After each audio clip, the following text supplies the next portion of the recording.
அஸ்ஸலாமு அலைக்கும். இன்றைக்கி எல்லா இடத்துலையுமே பிறை தென்பட்டுருக்கு. ஸோ அதனால் இன்றைக்கி நைட்டு தராவியா தொழுகை அறிவிச்சிருக்காங்க.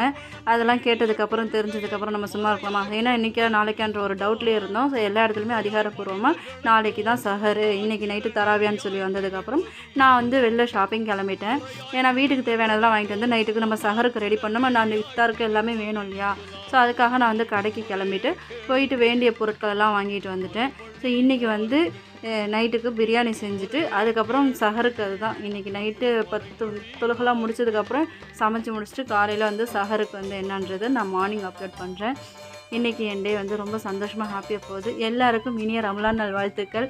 எல்லாருமே சந்தோஷமாக இந்த ரம்லான் மாதத்தை கொண்டாடுங்க. நிறைய திக்ர் செய்யுங்க, தொழுங்க, அல்லாஹ்கிட்ட துவா கேட்டுக்கிட்டே இருங்க.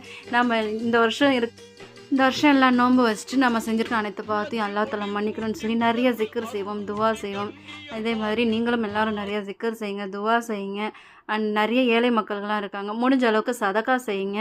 இந்த ரம்லான் மாதத்தில் நம்ம எவ்வளோக்கு எவ்வளோ நம்மளுடைய டைமை அல்லாஹ் தஆலாக்காக செலவு பண்ண முடியுமோ அவ்வளோ நம்ம செலவு பண்ணலாம். இந்த வருஷம் அவங்க எல்லாருக்குமே ரம்லான் மாதம் ரொம்ப சிறப்பாக அமையணும்னு சொல்லிட்டு நானுமே துவா செய்கிறேன். எல்லாருக்கும் ஒன்ஸ் அகெயின் நான் திரும்பவும் சொல்லிக்கிறேன், ரம்லான் முபாரக். அஸ்ஸலாமு அலைக்கும்.